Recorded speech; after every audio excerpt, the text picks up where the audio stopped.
막말과 정치 그리고 사회적 파장에 대해서 한번 얘기해 보겠습니다. 얼마 전에 저희가 사는 관악구 김대호라는 국회의원 후보 3, 40대 비하 발언이 상당히 문제가 됐고요. 그 다음에 또 부천 쪽에서 나오신 분이 세월호 관련 또 막말 때문에 차명진 의원이라고 하는데 저는 조금 아시는 분이거든요, 개인적으로. 그런데 그런 분들이 자꾸 이렇게 이슈화 하는데 이슈가 되면 언론에서 부각이 되거든요. 또 많은 사람들한테 인지는 될 수가 있는데 이게 트럼프식 정치 전략이 맞느냐 또 이런 거 할 수 있거든요. 그러니까 트럼프처럼 노이즈 마케팅이 과연 가능한 것이냐, 그거 어떻게 생각하세요, 우리 장 대표님? 사실 저는 막말을 좀 많이 안 해봐가지고 이게 어떤 영향을 미치는지 간접적으로 많이 봤는데 이제 그 귀스타르봉의 군중심리학이라는 책이 있더라고요. 근데 이제 거기서 이제 예전에 프랑스 때 어떤 제국이 어떤 그 왕비가 그랬 말했잖아요. 빵이 없다, 빵이 없으면 케이크 먹으면 되지. 이게 막말이잖아요. 근데 그거 한마디 듣고 군중들이 이제 집결한 어떤 이유가 되는데 굉장히 안 좋은 어떤 그 도화선이 되지 않을까. 그래서 마리아 앙뚜아네트가 단두대에 올라가는 시발점이 말로서 됐잖아요. 사람은 그래서 두 눈으로 보고 두 귀로 듣고 입은 정말 조심하라고 하거든요. 그래서 발이 있기 때문에 많은 곳을 가서 그게 맞나 틀리나 실증을 해야죠. 그래서 부동산에서는 우리 임장이라고 얘기하고, 또 부동산에서 제일 우리가 화두로 해야 되는 게 뭐냐면 현장에 답이 있다라고 해서 현장 가보는 게 가장 중요한 것 같아요. 그래서 많은 사람을 만나보는 걸 해야 되는데, 물론 뭐 여왕이니까 그냥 궁궐 안에 살고 맛있는 음식 또 화려한 것만 갖고 있다 보니까 그러한 시민들이 뭐 배고프면 케이크 먹으라고 하는 소리나 빵 먹으라고 하면 이게 참 어렵죠. 그래서 세월호는 정말 우리한테 아픈 역사잖아요. 근데 정치를 하거나 아니면 경제를 하거나 문화사업이나 사회를 하든 역사를 팔아서 살아야 되거든요. 역사를 판다는 거는 시간을 파는 거잖아요. 그래서 유럽은 정말 역사 마케팅을 잘하는 것 같아요. 로마, 그죠? 그 다음에 이태리 같은 경우 관광 사업이 메인이고, 스페인, 마드리드 같은 경우 그렇고, 그래서 뭐 영국, 불란서 뭐 이런 사람들이 사실은 역사를 보면 남의 것을 뺏었는데 찬란한 그 자기들의 그 유적이 남아 있음으로써 시간을 팔아서 돈을 버는 거예요. 그래서 막말을 팔아서 돈을 만든 사람은 트럼프인데 그건 성공 케이스도 있지만 거의 10중 8구 망하기 일수잖아요. 그렇죠. 악영향이 많죠. 네. 그래서 저는 정치도 품격이 있고 사람도 품격이 있어야 되는데, 물론 뭐 오늘 죽는다 해서 막말할 수는 없는 것 같아요. 뭐 조용히 죽는다 한들 뭐 지구가 망해도 사과나무 심는다 하잖아요. 그런 것처럼 오늘 살아가는 대화가 중요하고 그게 모여서 시간이 역사를 만드는 건데, 사람도 하나의 인생사잖아요. 그죠? 그래서 우리 장 대표님은 막말은 전혀 안 하시는 스타일이어서 되게 예의도 있고 또 책도 많이 읽으셔서 교양도 있는데, 사람은 그런데 저는 그런 생각을 해요. 막말이 꼭 필요할 때가 있다, 살다 보면. 저는 그런 예로 전에 기술 신용보증에서 담당자가 한 행동에 대해서 막말한 적이 있어요. 어떤? 뭐 회사는 사활이 걸렸는데 나는 모르겠다. 나는 책임이 없다. 그분이 실수를 하셨나 보네요. 예, 실수하지 않았으면 막말이 나오지는 않을 것 같아요. 그래서 우리 얘기 그러잖아요. 공무원, 즉 뭐 시청이든 구청이든 공공기관에 가서는 책상을 엎어라. 그러면 들어준다. 이런 막말 시리즈가 있어요. 사업가들 사이에서 그런 말이 있나 보네요. 예, 뭐 근데 그거는 일반인들이 많이 하는데, 보통 이제 깡패들은 진상 친다고 하잖아요. 그렇죠. 그래서 저는 시공사가 진상 치는 걸 저는 직접 경험했어요. 시간을 안 주고 매일 찾아와. 그리고 옆에 붙어 있어요. 그거를 몇 달을 하면요, 사람이 지칩니다. 그래서 저는 지금처럼 뭐 선거 코앞이고 며칠 안 돼서 막말 시리즈는 자기를 부각시키려고 했다가 오히려 언론의 문매를 맞는데 저희 유튜브 하는 경우도 막말하는 사람 많잖아요. 아, 많죠. 네, 뭐 그냥 뭐 성적인 말 많이 하거나 아니면 그러니까 뭐 클릭수 때문에 하는데 그거는 결코 좋지 않다. 저는 그 막말하는 거는 조심해야 된다. 그런 생각이에요. 근데 남자나 여자든 인생에서 찌르면 뭐죠? 그렇잖아요. 뭐 지렁이도 밟으면 꿈틀거리는 것처럼 꿈틀거릴 때 꿈틀거려야 된다.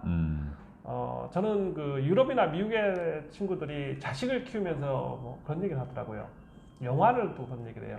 우리는 친구끼리 싸우면 참아라, 한 대 맞아라 하거든요.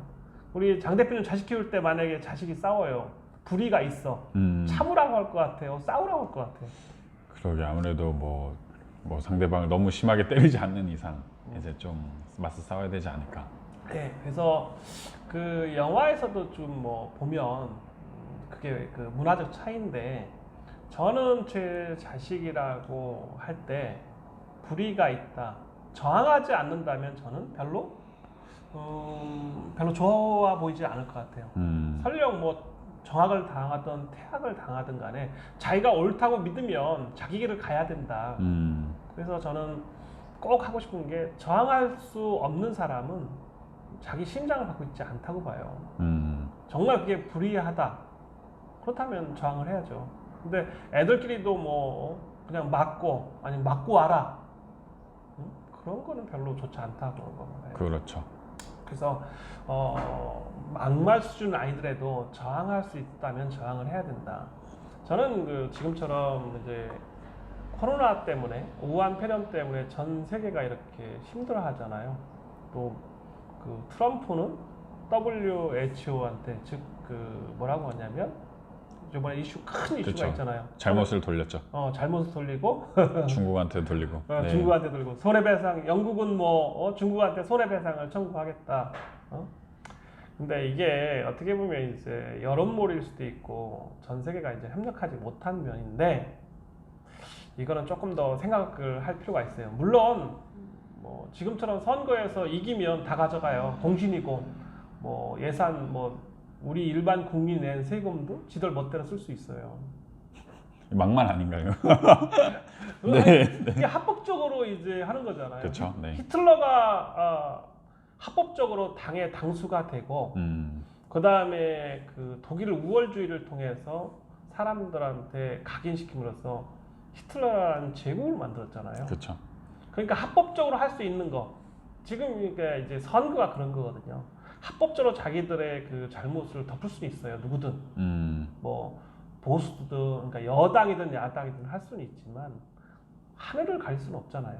언젠가는 드러날 거거든요. 그래서 저는 이게 조금 뭐라고 해야 되나, 좀 생각을 해보자, 막말도. 그래서 오늘 가장 이제 그 하고 싶은 얘기는 뭐냐면, 좀 전에 이제 그 우리은행 이제 센터장님하고 얘기를 했는데, 코로나여도 투자할 사람은 투자한다. 그 말씀을 하시는 거예요. 그리고 지금처럼 자기 평생 다니면서 30년 넘게 다니면서 투자 기회로 좋은 적은 없다. 본인은 투자하셨나요, 혹시? 자기는 않는데요. 투자하기 그렇게 좋은데 30년 만에 기회가 왔는데 놓치시는 건가요? 그러니까 자기는 책임지기 쉽지 않대요. 은퇴가 얼마 안 남아서. 그러나 네. 제가 이제 얘기하는데, 자기 본인은 그 미국 가기 위해서 자기 동생이 미국에 있어서 준비하시는구나. 네, 그냥 뭐 택시 운전만이도 먹고 사니까. 연금이랑 있으시니까. 네, LA에 있대요. 그래서 가고 싶다, 이런 얘기 이제 화두가 됐는데, 저는 뭐라고 했냐면, 오닉스 지식사업센터를 이제 찾아온 거예요. 본인이 이제 대출도 하고 싶고, 아니면 오닉스에 갖고 있는 그 자산을 돌려서 뭐 다른 쪽으로 자기 고객한테 팔 수도 있고 소개할 수도 있잖아요. 아니면 뭐 오닉스를 뭐 기업은행에서 우리은행에 옮기고 싶다. 뭐 본인들의 이유가 있었겠죠. 근데 그쵸. 그 가장 큰 그 화두는 뭐냐면 그런 거죠. 누구나 다 은퇴를 생각해요. 저랑 뭐 저보다 한 살 많으시던데. 그러니까 이제 센터장이라고 이제 본부장 가고 부행장 가거나 아니면 이제 은퇴 며칠 안 남았죠, 사실은. 이제 보통 이제 제 50대가 넘으면 은퇴 생각해요. 그렇죠. 네.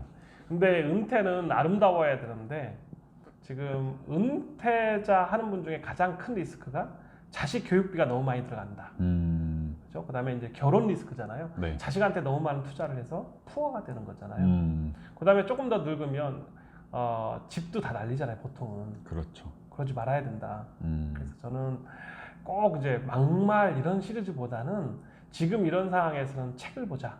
저도 그래서 이렇게 마음이 심란할 때 계속 책을 조금씩 보거든요. 특히 이제 제가 회계책을 봐요, 요즘에는. 상대방하고 얘기를 해야 되니까.